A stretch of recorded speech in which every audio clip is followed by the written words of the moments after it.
that these are the step offers or rewarded offer chains that can be used for IAPs. So how it actually works is that you have a step offer chain where usually the first two items that you can click on are small ticket soft currency items that you can actually click on to get stuff for free. And then the next item would actually be a rewarded ad. You can see it appearing here for free for a rewarded ad. So usually how I've tested this with my clients is that instead of serving the normal offers, which would be a pop-up where there's a discounted price, actually how you present that offer is that you It's 4 a.m. and we're rolling the dice. Matei drops knowledge made of golden eyes. Felix with ads making those coins rise. Jack up designs, worlds chasing the sky. We're the 2.5 gamers, the midnight crew. Talking UA adverts and game design too. Matei, Felix, Shaka bringing the insight. We're rocking those vibes till the early daylight. Matei, UA, master eyes on the prize. Tracking data through the cyberspace skies. Felix stacks dollars like a wizard in disguise. Jacob's crafted realms lift us to the highs. 2.5 gamers talking smack. Slow hockey stick, got your back. Ads are beautiful, they light the way. Click it fast, don't delay.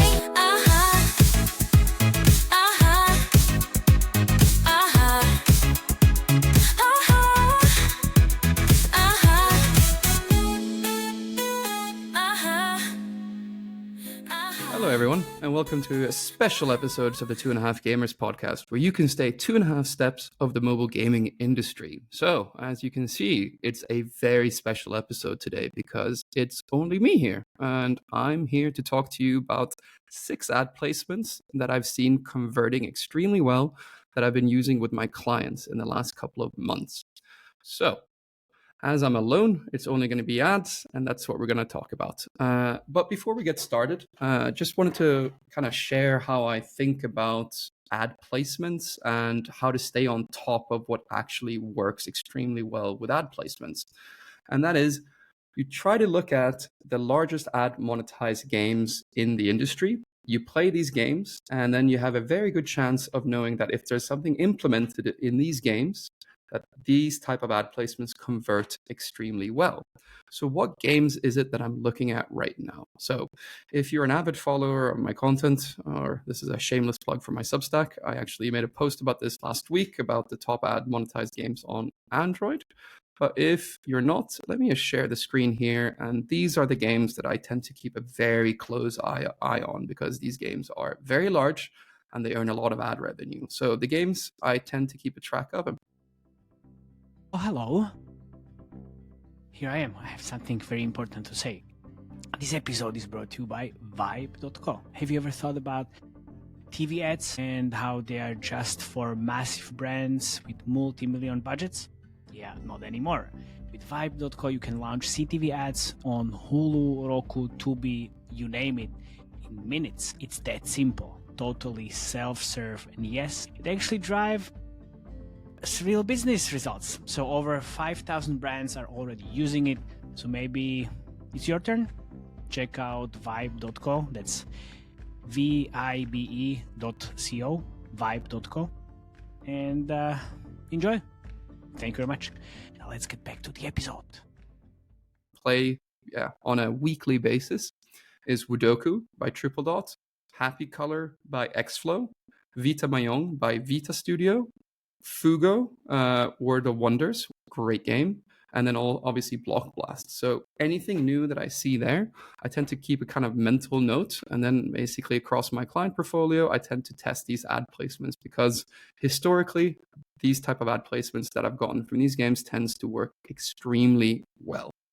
All right, so now I want to dive into the 6 ad placements. So I'm going to show a couple of videos and explain what's actually happening. So the first video that I want to share is from Coffee Mania. It's not particularly an ad placement that's only here, but what it helps to do is showcase how offers and how you display offers has actually changed quite radically in the last couple of years, and how offers can be used to also be an avenue for first-time purchases, but also to increase your overall ad revenue.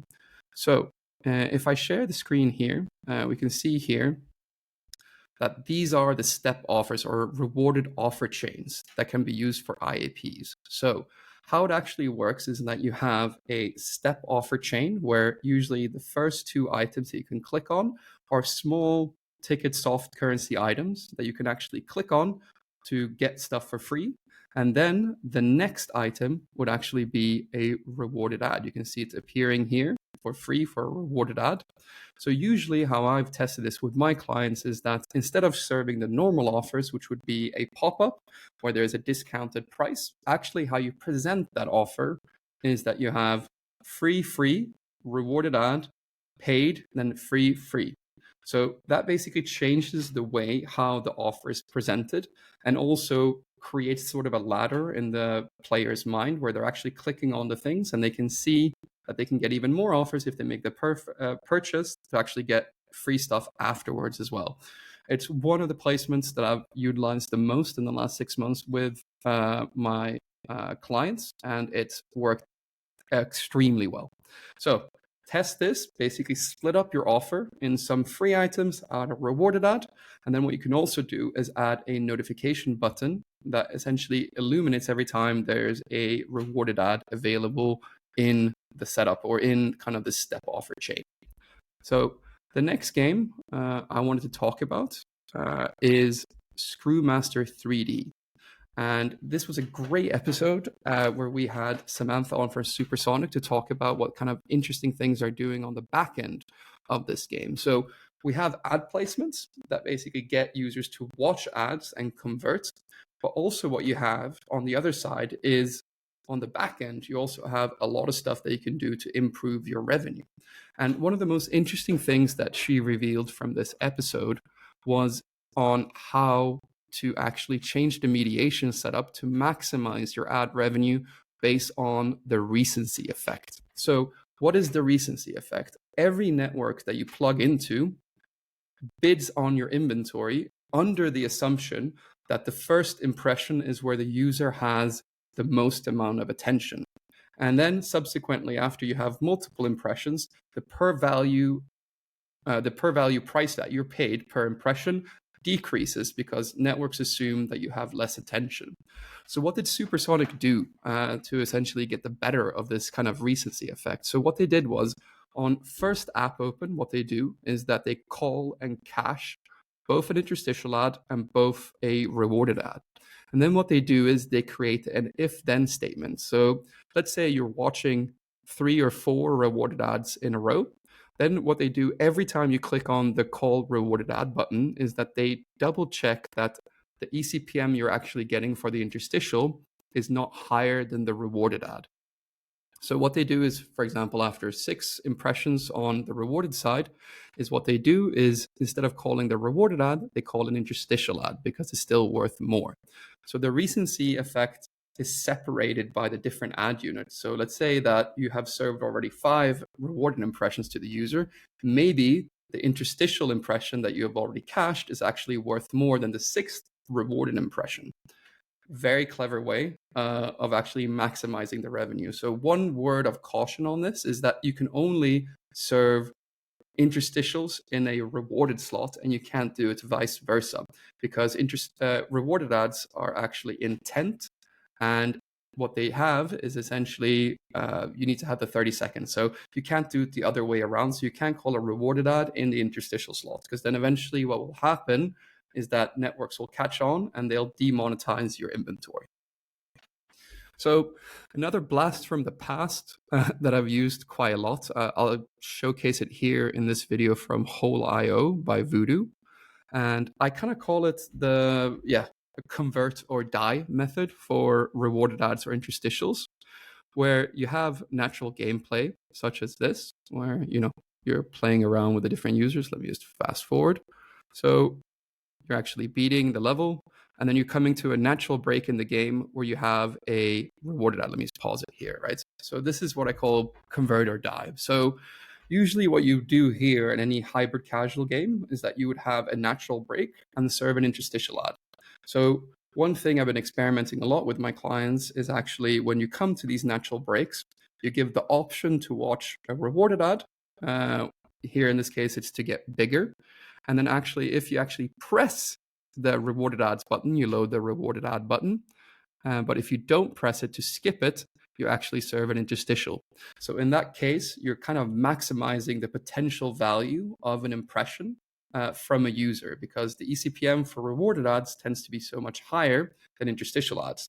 So no matter what happens, the user will see an ad, but if they have the option to watch a rewarded ad and actually get something from it. Also, what I found with this placement, what happens is that over a long period of time, what happens is that users actually get used to this. So when they actually get faced with the option to watch a rewarded ad when they know an interstitial is coming, they choose to watch the rewarded ad because they know they're going to be served with an ad no matter what. So that's enough of videos. So the actual next 3 placements that I wanted to showcase, I'm going to fire up the emulator, and it's kind of nice not having Jakub or Mattia here because they usually stress me out with this. But here is the 4th placement, which I think just deserves so much credit. So this is Word Search Explorer by Indian studio Play Simple Games. And one kind of little trick that I usually do to showcase, or to basically gauge how good a placement is seeing if a studio has multiple similar types of titles in their portfolio. If the ad placement gets rolled out across the whole portfolio that wasn't there before, that's usually a really good canary in the coal mine sign that this ad placement works extremely well. And this placement that I'm going to talk about right now has now been rolled out across their whole portfolio. So I have a strong sense that this placement is converting really well. So what the placement is essentially a rewarded ad placement when you leave the store instead of actually inside of the store. So what Play Simple did was, if you go to the store and if you don't purchase anything, when you then leave the store, what happens is that you're served the rewarded ad button. Let me show you here, right? So we're gone into the store and we've had a look and we've decided not to buy anything. And there you go. You can see that then you're served with a full screen kind of pop-up that says you can earn 25 more coins by watching a video. So extremely clever, because kind of what you're doing is you're segmenting the users as well by, hey, if I'm not making a purchase, yeah, we should see the ad placement. But also what you're doing then after is that you're highlighting the rewarded ad placement as a standalone thing. So it eliminates the noise. And it's kind of also like, yeah, I want to watch some coins when I leave. But then kind of the interesting sign on this game has been scaling like crazy, but then they took this ad placement and also moved it across their whole portfolio. So what I've been telling my clients to do is, hey, instead of having your rewarded ad button inside of your store, actually show it when someone leaves the store without purchasing anything as a standalone pop-up. And yeah, so far from my aspect, it's converting extremely well. So also one thing I wanted to show from another game that I've been playing. So I haven't played it a lot on Android, but this is I've been playing it a lot on iOS, and that's Color Maze Adventure by Triple Dot. And the thing that they're kind of really good at in this game is that it's a bit of a hyper casual game where you're solving these puzzles. However, one of the things that they do extremely well, and one thing that I think is extremely under monetized currently, is that they allow you to watch ads for different paint schemes or skins. So for example, the yellow scheme, you have to watch 3 rewarded ads in a row or pay coins for it. So what they do is actually, 5 ads for unlocking a different maze, or watch 2 rewarded ads for watching rewarded ads to unlock a different colored ball, in this case, the earth ball. So what they do is they actually move skins and different types of paint jobs or mazes, and they put them behind rewarded ads, right? And one of the things I've actually done, I did for a client a couple of weeks ago.